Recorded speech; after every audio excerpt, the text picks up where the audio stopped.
Assalamualaikum sahabat Roman Tafis Arido.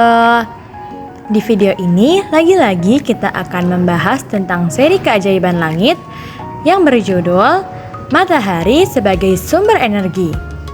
Apa saja ya fakta-fakta tentang matahari yang harus kita ketahui? Ikuti terus yuk. Pelita raksasa. Dalilnya ada di surat Nuh ayat 16 yang berbunyi A'udzu billahi minasyaitonir rajim. Bismillahirrahmanirrahim.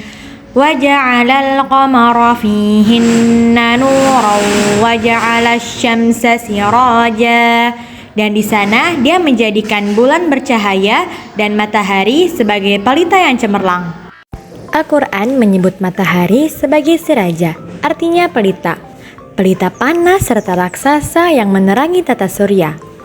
Ukuran diameternya adalah 1.392.684 km. Ukuran itu diperkirakan 109 kali besarnya bumi.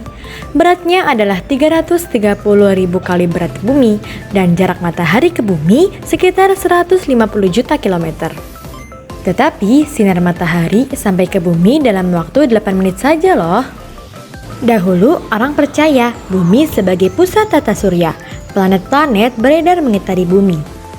Itulah teori geosentris yang dipopulerkan oleh Ptolemeus. Tapi ternyata Al-Quran menyebut matahari sebagai pusat tata surya. Semua planet berputar mengelilingi matahari. Ilmu pengetahuan juga membuktikan kebenaran ini. Matahari adalah pusat tata surya atau teori heliosentris. Bersinar sendiri. Dalilnya ada di surat Yunus ayat 5 yang berbunyi Bismillahirrahmanirrahim. Huwallazi ja'alasy syamsa diya'an wal qamara nura. Dialah yang menjadikan matahari bersinar dan bulan bercahaya. Sama saja, matahari dan bulan sama-sama bercahaya. Surat Yunus ayat 5 membedakan keduanya. Bulan itu nuro, artinya bercahaya, sedangkan matahari itu dia, yang artinya bersinar. Apa bedanya? Berbeda, karena matahari menghasilkan panas sendiri, makanya disebut dia. Sedangkan bulan hanya memantulkan cahaya matahari, karena itu bulan disebut nuro. Keduanya memang memiliki garis edar masing-masing. Jadi matahari dan bulan bergerak sesuai dengan garisnya karena ada Allah yang mengatur. Rahasia bayangan. Dalilnya ada di surat Al-Furqan ayat 45 yang berbunyi Bismillahirrahmanirrahim. Alam tara ila rabbika kaifa maddadzilla walau sya'a laja'alahu sakina thumma ja'alna asy-syamsa 'alaihi dalila.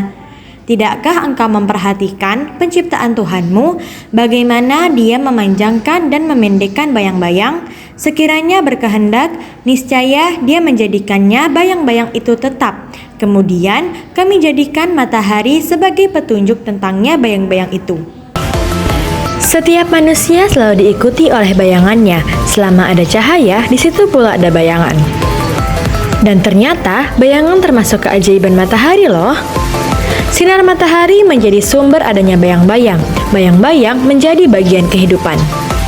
Bayangan juga berhubungan penting dengan kehidupan manusia, misalnya dalam hal sholat. Waktu sholat ternyata juga berdasarkan bayangan loh. Misalnya, mulainya saat asar berdasarkan ukuran bayangan. Kapan mulai masuknya waktu asar? Yaitu jika panjang bayangan benda melebihi panjang benda itu sendiri. Sangat panas. Dalilnya ada di surat Toha ayat 119 yang berbunyi Bismillahirrahmanirrahim. Wa annaka la tazma'u fiha wa la tadha. Sesungguhnya di sana pun engkau tidak akan merasa dahaga dan tidak akan ditimpa terik matahari. Ayat tadi menjelaskan tentang matahari yang berada di surga. Sebagaimana penghuni surga nanti tidak akan kepanasan oleh matahari. Tetapi penghuni bumi harus berhati-hati karena matahari mempunyai lidah api atau prominensa. Bentuknya seperti lidah yang sangat panjang dan panas. Panjangnya bisa mencapai 350.000 km. Matahari memiliki bintik-bintik hitam yang sangat banyak atau umbra. Daerah di sekitarnya disebut penumbra. Satu bintik hitam ukurannya sangat besar sampai melebihi ukuran bumi. Suhunya pun sekitar 2200 derajat Celcius, sedangkan suhu di sekitarnya adalah 3500 derajat Celcius. Matahari juga memiliki angin yang panas sekali. Angin ini bisa menembus ke seluruh tata surya. Kecepatan angin matahari 400-500 km per detik dan angin tercepat keluar dari lubang korona matahari.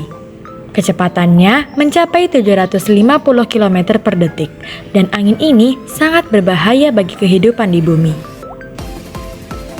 Matahari juga mempunyai badai yang bisa merusak satelit dan telekomunikasi di bumi. Badai matahari terlihat seperti cahaya putih di sekeliling matahari, yang dimana astronot bisa celaka jika terkena badai ini.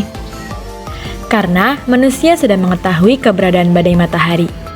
Pertama kali manusia mengetahui badai ini pada 1 September 1859.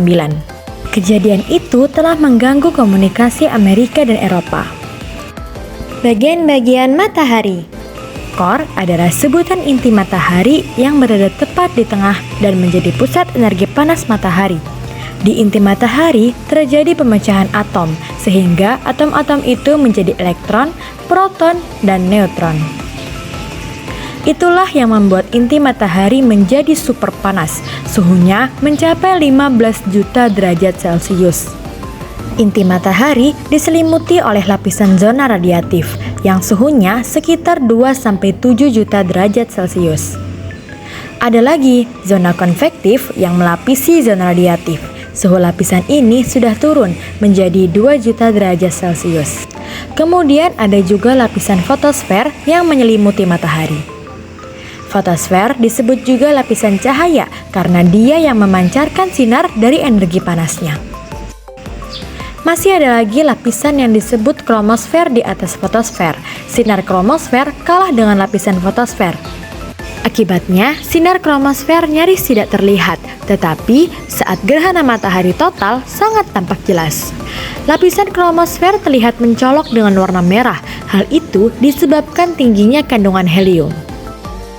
Setelah kromosfer, masih ada lagi lapisan atmosfer matahari.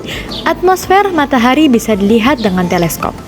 Dan yang terakhir, lapisan terluar matahari yang disebut korona. Lapisan ini terjadi dari gas yang tipis. Komposisi atau bentuknya juga sering berubah. Korona ini berwarna putih, tetapi sayangnya kita hanya dapat menyaksikan pada saat gerhana matahari. Nah, itu dia guys, fakta-fakta menarik yang jarang orang ketahui. Jangan lupa di-share ke orang lain juga ya, agar ilmu yang kita miliki ini menjadi bermanfaat.